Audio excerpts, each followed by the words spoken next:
Hello my dear friends, welcome to my YouTube channel NB classes. आज हम पढ़ने वाले हैं क्लास 11 की केमिस्ट्री में कैनाल किरणों के गुण। इससे पहले वाली वीडियो में हमने प्रोटॉन की खोज के बारे में पढ़ लिया था, जिसे हम गोल्ड स्टीन का प्रयोग कहते हैं, जो कि 1886 में हुआ था। उसके बारे में हमने पढ़ लिया था। आज की वीडियो जो ये है, इसमें हम कैनाल किरणों के गुण के बारे में पढ़ेंगे, क्योंकि जो कैनाल किरणों के गुण हैं वो लगभग कैथोड किरणों के गुण के जैसे ही हैं, इसलिए मैंने इनको भी एक अलग वीडियो में सेपरेट किया है। और यहाँ पे मैं आपको कुछ प्रोटॉन के बारे में इंपॉर्टेंट बात बताऊंगा, जैसे उसका चार्ज कितना होता है, उसका मास कितना होता है, ये इंपॉर्टेंट बात। और फिर इससे नेक्स्ट वाली वीडियो में हम न्यूट्रॉन की खोज के बारे में पढ़ेंगे।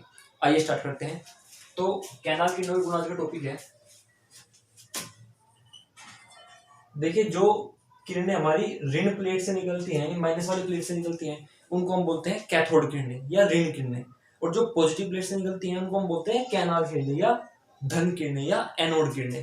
तो कैनाल किरणें बड़ा फेमस नाम है, इसके बेस पर मैं आपको समझाऊंगा कैनाल किरणों के गुण। तो जैसे उनके गुण हैं, लगभग अप्रोक्सीमेट ऐसे ही गुण है, लगभग। तो जो पहला गुण है क्या है कि ये किरणें सीधी रेखा में चलती हैं, सीधी रेखा में चलती हैं। ठीक है, जैसे कैथोड किरणें होती थी सीधी रेखा में चलती थी, तो ये भी सीधी रेखा में चलती हैं। लेकिन यहाँ पर भी एक कंडीशन क्या मैंडेटरी है, ये यहाँ पर मैंडेटरी होना चाहिए कि सीधी रेखा में तब चलेंगी जब इलेक्ट्रिक फील्ड और मैग्नेटिक फील्ड ना लगा हो। जब इलेक्ट्रिक फील्ड और मैग्नेटिक फील्ड ना लगा हो तब चलेंगी, मतलब जब वहां पर कोई नॉर्थ पोल साउथ पोल या पॉजिटिव नेगेटिव एक्स्ट्रा प्लेट ना लगाई हो। ठीक है, तब ये क्या चलेंगी, हमारी सीधी रेखा में चलेंगी। लेकिन अगर मैंने यहाँ पर कुछ इस तरीके से कर दिया कि हमारी पॉजिटिव प्लेट है, ये हमारी कैथोड है जो कि छिद्रित है, निगेटिव प्लेट हो गई। अब मैंने क्या किया, मैंने यहाँ पर लगा दिया एक north pole, south pole, south pole. तो नॉर्थ पोल और साउथ पोल लगाने पर क्या होगा, मैग्नेटिक फील्ड डेवलप हो जाएगा। जब भी ऐसे एनओएस लगा दिया जाए तो क्या हो जाता है, मैग्नेटिक फील्ड यानी चुंबकीय क्षेत्र उत्पन्न हो जाता है। तो अब किरणें क्या होंगी, ये किरणें एन की ओर मुड़ जाएंगी। अगर ये नहीं है तो फिर सीधी जाएंगी, लेकिन अगर ये लग गया तो अब ये एन की ओर मुड़ जाएंगी, एन वाले पोल की ओर, ऐसे सीधी नहीं जाएंगी। अगर कैथोड किरणें होती तो वो एस की ओर मुड़ती। कैथोड किरणें हमेशा एस की ओर मुड़ती हैं, लेकिन जो आपकी एनोड किरणें होती हैं, इनको हम एनोड किरणें भी बोलते हैं, कैनोल किरणें भी बोलते हैं। तो ये एन की ओर मुड़ती हैं। ठीक है, ऐसे ही अगर मैंने यहाँ पर ये पॉजिटिव प्लेट, ये नेगेटिव प्लेट लगा दी, अगर मैंने यहाँ पर इस तरीके से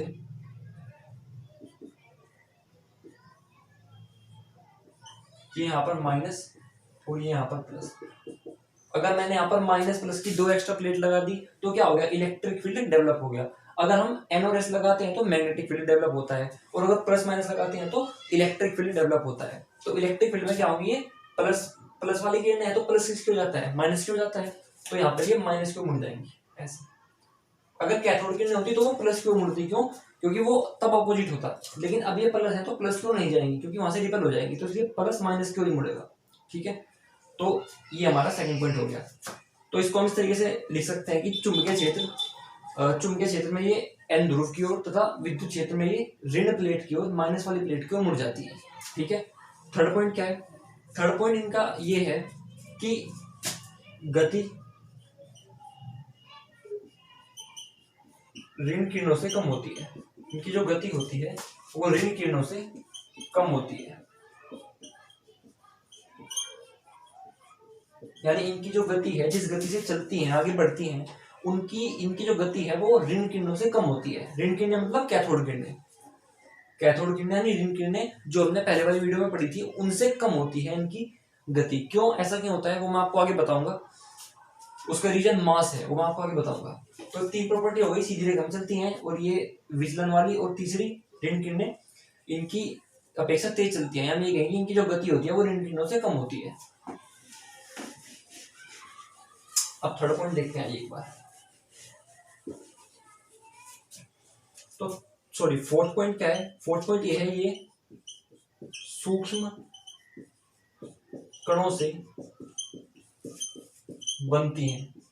ये बहुत सारे छोटे छोटे पार्टिकल से मिलकर के बनती हैं। अब बहुत सारे छोटे छोटे पार्टिकल से मिलकर बनती हैं, जैसे कैथोड किरणें बहुत सारे छोटे छोटे पार्टिकल से मिलकर के बनी हुई थी, तो ऐसे ही ये वाली किरणें भी क्या होती हैं, बहुत सारे छोटे छोटे यानी सूक्ष्म कणों से मिलकर के बनी होती हैं। और ये सूक्ष्म कण कैसे होते हैं, ये भाई पॉजिटिव होते हैं। कैथोड किरणों में कैसे होते थे, निगेटिव होते थे, यहाँ पॉजिटिव। तो लगभग लगभग वही प्रॉपर्टी है, थोड़ा बहुत चेंज है बस, ठीक है।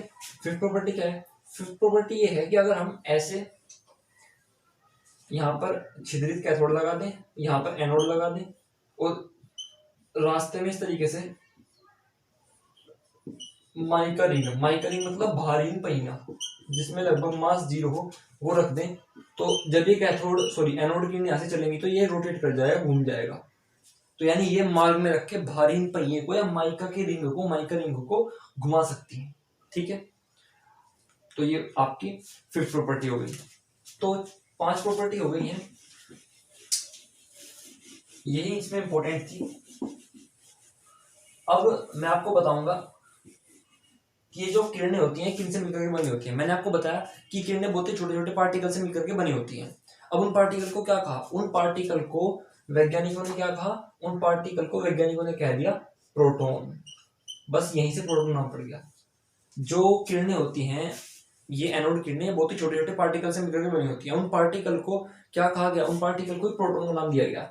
जैसे कैथोड किरणों के पार्टिकल को इलेक्ट्रॉन कहा गया था, ऐसे ही कैनाल किरणों के पार्टिकल को प्रोटॉन कहा गया, ठीक है।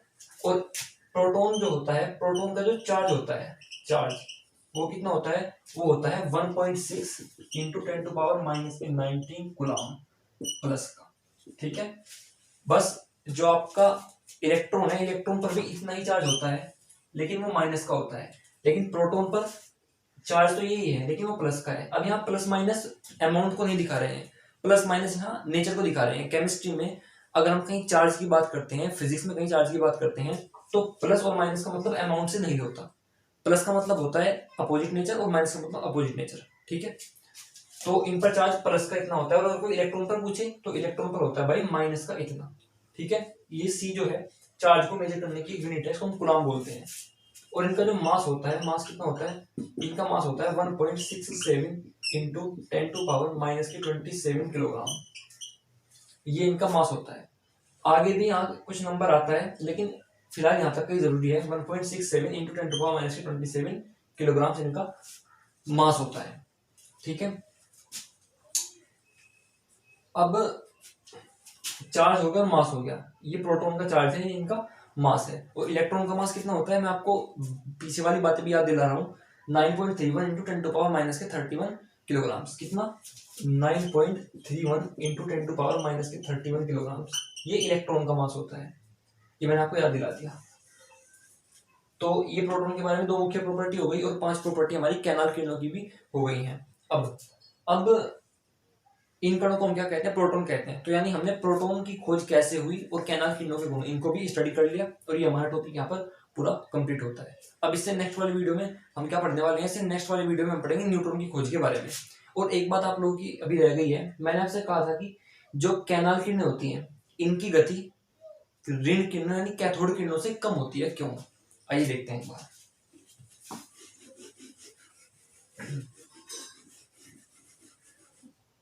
देखिए, अगर मैं स्पीड की बात करूं, स्पीड की, तो स्पीड ऑफ कैथोड रेज की जो स्पीड होती है वो ज्यादा होती है किससे? स्पीड ऑफ कैनाल रेज, ठीक है भाई। तो कैथोड रे की जो स्पीड है वो कैनाल रे से ज्यादा होती है, क्यों? देखिए, कैथोड रे किससे बनती है? कैथोड रे बनती है भाई इलेक्ट्रॉन से। और ये जो कैनोड रे है ये किससे बनती है? ये बनती है प्रोटॉन से। और इलेक्ट्रॉन का मास कितना होता है? इलेक्ट्रॉन का मास होता है 9.31 इंटू 10⁻⁻31 किलोग्राम, ठीक है। और प्रोटॉन का मास कितना होता है? 1.67 इंटू 10⁻⁻27 किलोग्राम। अब देखिए, एक बात मैं आपको बता दूं, जो स्पीड होती है, स्पीड 1 मास, ये एक बहुत इंपॉर्टेंट रिलेशन है। ये एक बहुत ही ज्यादा इंपॉर्टेंट रिलेशन है। जो स्पीड होती है वो हमारे इनवर्सली प्रोपोर्शनल होती है मास के। अब इसका मतलब क्या होता है? देखिए, ये जो मार्क होता है, इस मार्क के बारे में शायद आपने पहले पढ़ा हो। इसका मतलब होता है, देखिए, ये मास अगर कहीं पर ऐसा लिखा हुआ है, मैं आपको बता दूं कि x और मार्क y, फिर x मार्क y, तो इन दोनों में क्या डिफरेंस है? जबकि मार्क दोनों जगह सेम है।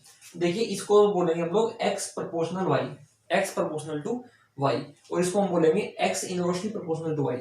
अगर वाई अपोन में है तो हम इसको बोलेंगे इनवर्सली प्रोपोर्शनल, लेकिन अगर वाई ऊपर ही है मतलब बटे में अपोन में नहीं है तो उसको हम बोलेंगे प्रोपोर्शनल। इस पहले वाले जो समीकरण है इसका मतलब क्या है, एक्स बढ़ने पर वाई बढ़ेगा, एक्स बढ़ने पर वाई बढ़ेगा, या फिर हम ये कहेंगे वाई बढ़ने पर एक्स बढ़ेगा। यहाँ पर अगर एक्स बढ़ेगा तो वाई घटेगा, अगर अपोन में है तो उसका मतलब क्या है, एक्स बढ़ेगा तो वाई घटेगा, या हम ये कहेंगे कि अगर वाई बढ़ेगा तो एक्स घटेगा। मतलब इनमें से एक को बढ़ना है दूसरे को घटना है, और यहाँ पर अगर ये बढ़ेगा तो ये भी बढ़ेगा, ये घटेगा तो ये भी घटेगा। ठीक है, तो ये इस मार्क का मतलब होता है। अब आइए यहाँ देखते हैं, speed inversely proportional to mass, क्योंकि मास अपोन में है इसलिए हम इसको इनवर्सली प्रोपोर्शनल बोलेंगे, यानी स्पीड के बढ़ने पर मास घटेगा, या हम ये कहें मास के बढ़ने पर स्पीड घटेगी। अगर मास बढ़ेगा तो स्पीड घट जाएगी। और नॉर्मल लाइफ में आप लोग देखो, एक 90 किलो के आदमी को आप भगाओ, ठीक है, और एक 50 किलो के आदमी को भगाओ, तो 90 किलो का आदमी शायद उतनी तेज ना भाग पाए जितना 50 किलो का आदमी भाग जाएगा। यानी 50 किलो का क्या है, मास कम है तो इसलिए वो तेज भाग रहा है, यानी अगर मास बढ़ेगा तो ये स्पीड घट जाएगी। अब यहाँ पर 90 किलो ज्यादा है तो स्पीड कम हो जाएगी।